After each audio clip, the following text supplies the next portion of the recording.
Hello viewers, I am Dr. K. Hariprasad. Today I am going to explain about structure of embryo sac. ఈరోజు మనము పిండకోశ నిర్మాణం గురించి తెలుసుకుందాం. ఇది అన్ని ఎగ్జామ్లో అడిగేటటువంటి వెరీ ఇంపార్టెంట్ క్వశ్చన్.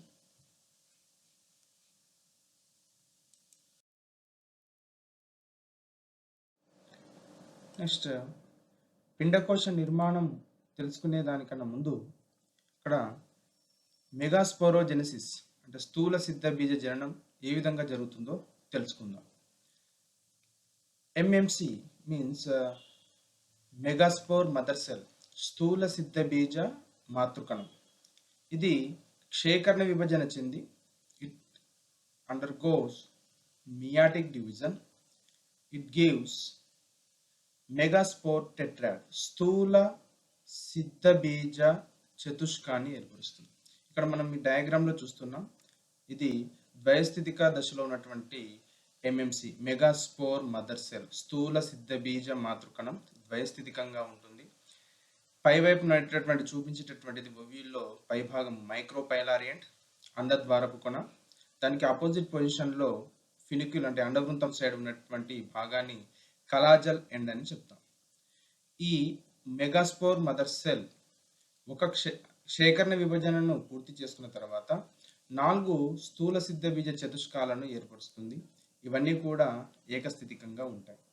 అంటే స్థూల సిద్ధ బీజ మాతృకణం ద్వయస్థితికము, క్షేకరణ విభజన చెందితే ఏకస్థితికంగా ఉండేటటువంటి 4 స్థూల సిద్ధ బీజాలు ఏర్పడతాయి.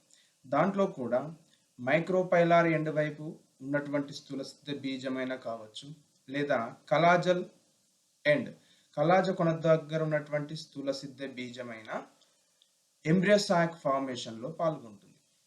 ఆ విధంగా మనకు పిండకోశ నిర్మాణం అనేటటువంటిది జరుగుతుంది. అంటే పిండకోశం యొక్క నిర్మాణం ఏ విధంగా సంభవిస్తుంది అంటే స్థూల సిద్ధ బీజమే కొన్ని విభజనలు జరుపుకొని ఏకస్థితిక స్థూల సిద్ధ బీజము, కలాజ కొన కావచ్చు, అండద్వారపు కొన దగ్గర ఉన్నటువంటి స్థూల సిద్ధ బీజము, అది పిండకోశ నిర్మాణాన్ని ఏర్పరుస్తుంది.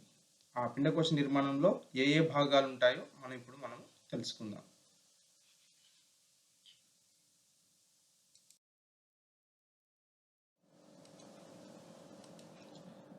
In angiosperms, a mature embryo sac consists of 3 parts.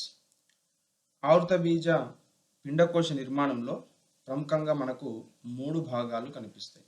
First one is egg apparatus, స్త్రీ బీజ పరికరం. సెకండ్ వన్ ఈస్ యాంటీపోడల్స్, ప్రతిపాదిత కణాలు. Third one is central cell, కేంద్ర కణం అని అంటాం. ఈ సెంట్రల్ సెల్లో ఏముంటాయంటే పోలార్ న్యూక్లియై, ధ్రువ కేంద్రకాలు ఉంటాయి.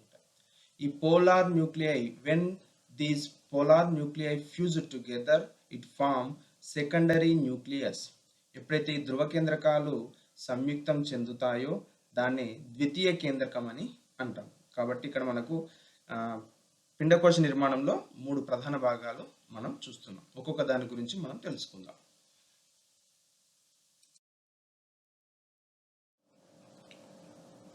నెక్స్ట్ పిండకోశ నిర్మాణం సంబంధించినటువంటి డయాగ్రామ్ అని ఇక్కడ చూస్తున్నాం. ఎందుకంటే మనకు బయాలజీ స్టడీస్లో డయాగ్రామ్ అనేటటువంటిది చాలా ఇంపార్టెంట్. లేబుల్ డయాగ్రామ్లో భాగాలు గుర్తించినటువంటి పటం ఉంటే ఆ నిర్మాణానికి సంబంధించినటువంటి పూర్తి వివరణను మనం ఇవ్వడానికి ఆస్కారం ఉంటుంది. ఫస్ట్ ఇక్కడ చూద్దాం ఏం భాగాలు ఉన్నాయనేది చూద్దాం. ఇదంతా కూడా ఎంబ్రియో సాక్ స్ట్రక్చర్, పిండకోశం యొక్క నిర్మాణం. ఇక్కడ మనం ఇంతకుముందు చెప్పుకున్నాం మైక్రోపైలార్ ఎండ్ అండద్వారపు కొన భాగము ఒకటి ఉంటుంది.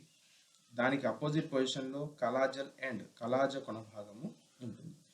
మైక్రోపైలార్ ఎండ్ వైపు ఖచ్చితంగా ఉండేటటువంటి ఇంతకుముందు చెప్పినట్టుగా పిండకోశ నిర్మాణంలో ప్రధానంగా 3 భాగాలు. First one is egg apparatus, స్త్రీ బీజ పరికరము. ఇది మైక్రోపైలార్ ఎండ్ వైపుగా ఉంటుంది.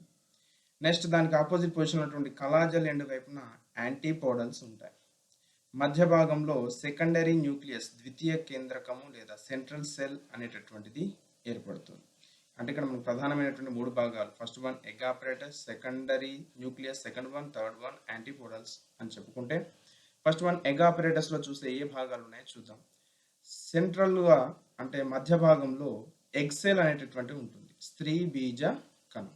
ఈ స్త్రీ బీజ కణంలో కేంద్రకం ఏమో వెలుపలి వైపు, లోపలి వైపు వాక్యూల్ రిక్తిక అనేటటువంటిది లోపలి వైపు ఉండటాన్ని మనం గమనిస్తాం. ఈ ఎక్సెల్కి ఆన్ ఎదర్ సైడ్ రెండు వైపులా కూడా సైనర్జిడ్స్ సహాయ కణాలు అనేటటువంటివి ఉంటాయి. 1, 2 రెండు సహాయ కణాలు ఉంటాయి. ఈ సహాయ కణంలో కేంద్రకం లోపలి వైపు ఉంది, రిక్తిక వెలుపలి వైపుకి ఉంది. అదేవిధంగా ఈ సహాయ కణంలో మనకు ఫిలిఫామ్ ఆపరేటర్స్, ఫిలిఫామ్ పరికరం అనేటటువంటి ప్రత్యేక నిర్మాణాలు ఉన్నాయి. ఇది పరాగనాళం లోపలికి ప్రవేశించడానికి తోడ్పడేటటువంటి భాగాలు. ఇది ఎగ్ ఆపరేటర్ స్త్రీ బీజ పరికరంలో ఉండేటటువంటి భాగాలు. ఎక్సెల్, సైనర్జిడ్స్ అనేటటువంటివి ఉంటాయి. నెక్స్ట్ మధ్య భాగంలో సెకండరీ న్యూక్లియస్ అంటే ద్వితీయ కేంద్రకం ఎప్పుడు చెప్తాం? ఈ పోలార్ న్యూక్లియర్ ఇక్కడ రెండు కేంద్రకాలు ఉన్నాయి, ధ్రువ కేంద్రకాలు. ఈ రెండు ధ్రువ కేంద్రకాలు ఎప్పుడైతే కలిసిపోయి 2n కండిషన్ ద్వైస్థితిక దశను ఎప్పుడైతే ఏర్పరుస్తుందో దాన్ని సెకండరీ న్యూక్లియస్ కండిషన్ అని చెప్తాం, ద్వితీయ కేంద్రక దశ. అయితే ఇవి కలవకుండా అంటే సంయోగం చెందకుండా ఉన్నందుకు ముందు ఉన్నటువంటి దశను సెంట్రల్ సెల్ కేంద్ర కణం అని అంటున్నాం. అంటే ఒక కణం లోపల రెండు కేంద్రకాలు ఉంటే దాన్ని సెంట్రల్ సెల్ అని చెప్తాం. దీంట్లో ఉన్నటువంటి కేంద్రకాలను ఏమని చెప్తున్నాం? పోలార్ న్యూక్లియర్ ధ్రువ కేంద్రకాలని అంటున్నాం. అదేవిధంగా కలాజల్ అండ్ కలాజల్ కొన వైపు ఉన్నటువంటి 3 కణాలు ఉన్నాయి. ఈ 3 కణాలనే కేంద్రకాలతో ఉన్నటువంటి కణాలని యాంటీపోడల్స్ ప్రతిపాదిక కణాలని అంటున్నాం. Egg apparatus, secondary nucleus, antipodals. మనకు ఈ 3 భాగాల గురించినటువంటి డయాగ్రామ్ వెల్ లేబుల్ డయాగ్రామ్ తెలుసుకున్నట్లయితే ఈ ఆన్సర్ రాయడం చాలా ఈజీగా ఉంటుంది. అయితే ఇక్కడ స్ట్రక్చర్ ఆఫ్ ఎంబ్రోసాక్ సాధారణ పిండకోశ నిర్మాణంలో ఇక్కడ ఎంట్రన్స్ పాయింట్ ఆఫ్ ఒక క్వశ్చన్ ఉంది. 7-celled 8 nuclei condition is present in embryo sac structure. అంటే ఇక్కడ ఏం చెప్తామంటే 7 కణాల దశ 8 కేంద్రకాలతో కూడిన నిర్మాణం మనకు కనిపిస్తుంది. ఇక్కడ చూస్తున్నాం క్లియర్గా 7 కణాలు. This is 1, next 2, 3, 4, 5, 6, 7. మళ్ళీ 8 న్యూక్లియై కండిషన్ అంటే ప్రతి దాంట్లో కూడా ఒక కేంద్రకం ఉంది, న్యూక్లియస్ 1, 2, 3, 4, 5, 6. నెక్స్ట్ +2 ధ్రువ కేంద్రకాలు 7 and 8. కాబట్టి మనం దీన్ని 7-celled 8 న్యూక్లియై కండిషన్ అని చెప్తాం. 7 కణాలతో కూడిన 8 కేంద్రకాలను కలిగిన పిండకోశ నిర్మాణంలో మనం చూసేటటువంటి భాగాలు. ఇది ఎంట్రన్స్ పాయింట్లో అడుగుతారు కాబట్టి ఆ విషయాన్ని మనం తెలుసుకుందాం. నెక్స్ట్ ఒక్కొక్క భాగం గురించి క్లియర్గా తెలుసుకుందాం.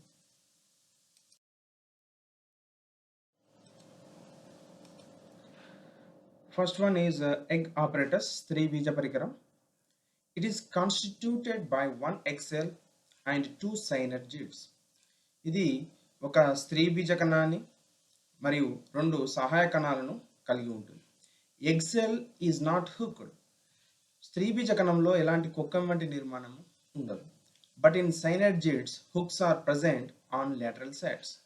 ఈ సహాయ కణాల లోపల కుక్కం వంటి నిర్మాణాలు ఉంటాయి.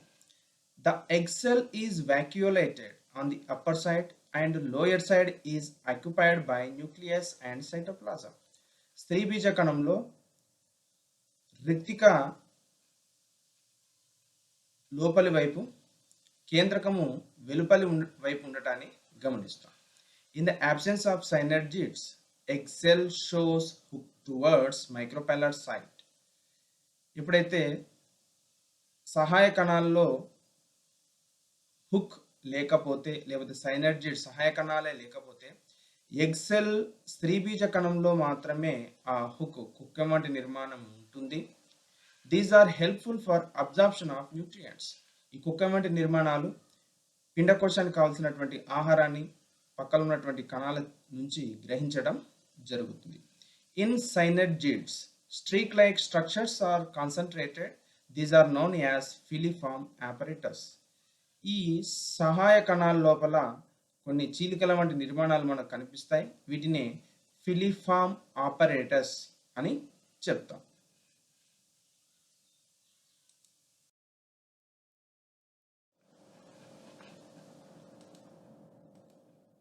Usually the synergids are located on either side of the egg.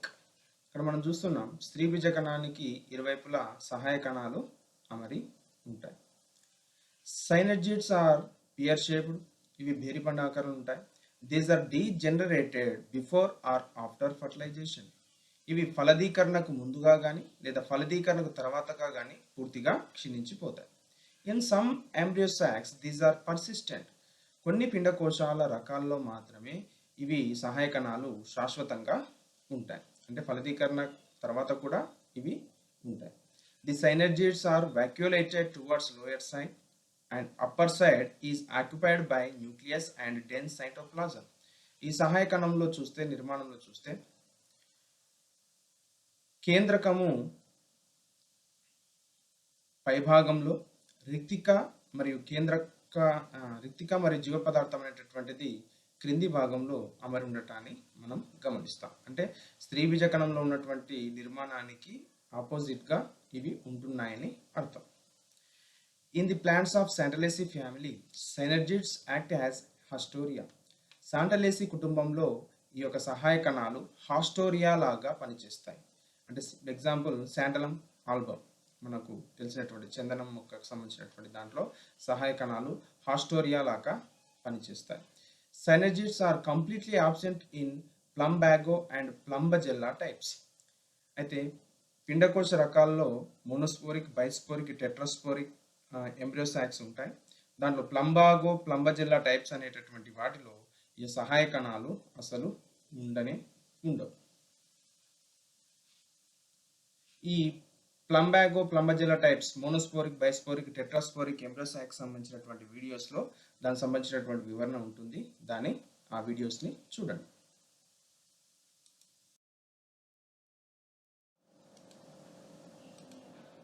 In peperomia, only one synergid is present. Peperomia పెపరోమియా పిండకోశ రకంలో సహాయ కణము ఒకటే మాత్రమే ఉంటుంది. A special fluid secreted by the synergids guides the pollen tube to grow towards the egg cell in the embryo sac. ఒక ప్రత్యేకమైనటువంటి ఒక ద్రవము ఈ సహాయ కణం దగ్గర స్రవించడం చేత పాలిన్ ట్యూబ్, పరాగనాళం అనేటటువంటిది ఈ పిండకోశ నిర్మాణం లోపలికి ప్రవేశిస్తూ స్త్రీ బీజ కణాన్ని చేరుకుంటుంది. At the time of fertilization, the pollen tubes first entered the filiform apparatus of synergids. ఫలదీకరణ జరిగేటప్పుడు ఆ యొక్క పరాగనాళము మొట్టమొదటగా ఈ ఫిలిఫామ్ ఆపరేటర్స్ గుండా వీటిని చీల్చుకొని మాత్రమే పరాగనాళము లోపలికి ప్రవేశిస్తుంది. ఇది పూర్తిగా ఎగ్ ఆపరేటర్స్ సంబంధించినటువంటి వివరణ. నెక్స్ట్ రెండవ భాగాన్ని చూద్దాం. రెండవ ప్రధాన భాగము యాంటీపోడల్స్, ప్రతిపాదిత కణాలు. Usually these are ephemerals. ఇక్కడ మనం చూస్తున్నాం యాంటీపోడల్స్ ఎక్కడ ఉంటాయంటే కలాజల్ ఎండ్, కలాజకొన దగ్గర ఉంటాయి. ఇవి అశాశ్వతమైనవి, ఇవి శాశ్వతంగా ఉండవు. They degenerate before fertilization in the plants belongs to the families Poaceae and Geraniaceae. ఇవి పోయేసి కుటుంబము, జిరానియేసి కుటుంబంలో ఫలదీకరణకు ముందుగానే ఇవి క్షీణించిపోతాయి. Usually their number is limited to 3. సాధారణంగా పిండకోశ నిర్మాణంలో యాంటీపోడల్స్, ప్రతిపాదక కణాల సంఖ్య కేవలం 3 మాత్రంగానే ఉంటుంది. అంటే ప్రతిపాదక కణాలు 3 మాత్రమే. There are also some cases on which their number exceeds 3. కొన్ని రకాల పిండకోశంలో ప్రతిపాదక కణాల సంఖ్య చాలా ఎక్కువగానే ఉంటుంది. అంటే 3 కన్నా ఎక్కువగా ప్రతిపాదక కణాలను మనము చూస్తాం. ఇక్కడ ఒక ఎంట్రన్స్ పాయింట్ ఆఫ్ క్వశ్చన్ ఉంటుంది, బీఈడి కావచ్చు, పీజీ ఎంట్రన్స్ పాయింట్లో. ఇది very important. In Sasa paniculata species రఫ్లీ 300 యాంటీపోడల్స్ ఆర్ ప్రెసెంట్. ససాపానిక్యులేటా అనేటటువంటి మొక్క పిండకోశంలో 300 ప్రతిపాదక కణాలను గుర్తించడం జరిగింది. ఇది ఎంట్రన్స్ పాయింట్లో వచ్చేటటువంటి question.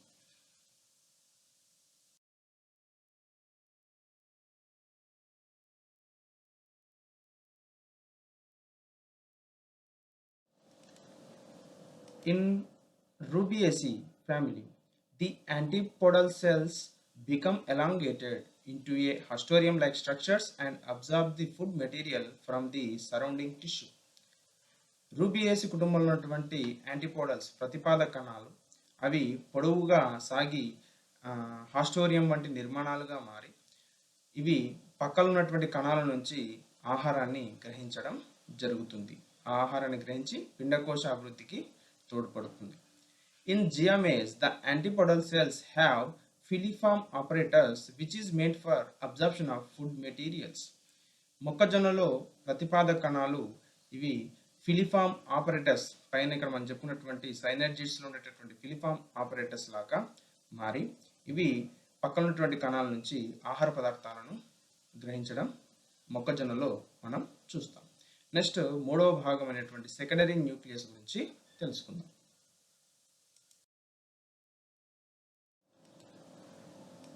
Third important part is central cell, కేంద్ర కణం. ఇక్కడ సెంట్రల్ సెల్ అని రాయొచ్చు, పోలార్ న్యూక్లియస్ ధ్రువ కేంద్రకాలని సైడ్ హెడింగ్ పెట్టచ్చు, సెకండరీ న్యూక్లియస్ ద్వితీయ కేంద్రకం, ఏది రాసినా కూడా ఆన్సర్ కరెక్టే. In this secondary nucleus is the fusion product of upper and lower polar nuclei in the centre of the embryo సాక్.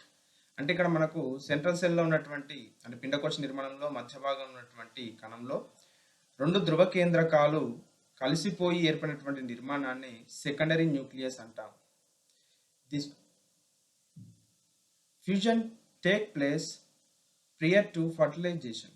ఇక్కడ ఫలదీకరణ అనేటటువంటిది కన్నా ముందే ఈ యొక్క కేంద్రకాలు ధ్రువ కేంద్రకాలు కలవడం అనేటటువంటిది జరుగుతుంది. Ploidy of secondary nucleus varies in different embryo socks. వివిధ రకాలైనటువంటి పిండకోశాలలో కేంద్రక స్థితి అనేటటువంటిది మారుతూ ఉంటుంది. యాక్చువల్లీ సెకండరీ న్యూక్లియస్ ద్వితీయ కేంద్రకం అనేటటువంటిది డైప్లాయిడ్ కండిషన్లో ఉంటుంది. ఒక్కొక్క పిండకోశ రకం ఇంతకుముందు చెప్పాం, మోనోస్పోరిక్, బైస్పోరిక్, టెట్రాస్పోరిక్ ఎంబ్రియో సాక్స్ అనేటటువంటివి. దాంట్లో ద్వితీయ కేంద్రకం యొక్క కేంద్రక స్థితి కండిషన్ మారుతూ ఉంటుంది. ట్రైప్లాయిడ్ కండిషన్ ఉండొచ్చు, టెట్రాప్లాయిడ్ కండిషన్ కూడా ఉండవచ్చు. After fertilization it develops into endosperm. ఇది ఫలదీకరణ జరిగిన తర్వాత ద్వితీయ కేంద్రకము ఒక గ్యామెట్తోని మేల్ గ్యామెట్తోని కలిసి త్రయస్థితిక 3n కండిషన్ ఉండేటటువంటి ప్రైమరీ ఎండోస్పర్మ్ న్యూక్లియస్ ప్రాథమిక అంకురచిత కేంద్రకాన్ని జనరల్గా ఏర్పరుస్తుంది. ఈ అంకురచదం అనేటటువంటి భాగము పెరుగుతున్నటువంటి పిండానికి ఇది ఆహారాన్ని ఇస్తుంది. ఇది సెంట్రల్ సెల్. అంటే సెంట్రల్ సెల్ అంటే పిండకోశ నిర్మాణంలో మధ్య భాగంలో ఉంటుంది. రెండు ధ్రువ కేంద్రకాలు ఉంటాయి. ఈ రెండు కూడా ఫ్యూజ్ అవుతాయి, సంయోగం చెందుతాయి, ద్వైస్థితిక దశను ఏర్పరుస్తుంది. ఒక్కొక్క పిండకోశ రకంలో దాని యొక్క కేంద్రక స్థితి మారుతూ ఉంటుంది. ఈ ధ్రువ కేంద్రకాలు ఎప్పుడైతే సెకండరీ న్యూక్లియస్ మేల్ గ్యామెట్తోని కలుస్తాయో, పురుష సంయోగ విజయంతో కలుస్తాయో అప్పుడు ఏర్పడేటటువంటి నిర్మాణాన్ని ఎండోస్పర్మ్ అంకురచదం అని అంటాం. ఈ అంకురచదం ఎదుగుతున్నటువంటి పిండానికి ఆహారాన్ని అందిస్తుంది. ఇది పూర్తిగా పిండకోశ నిర్మాణం గురించి.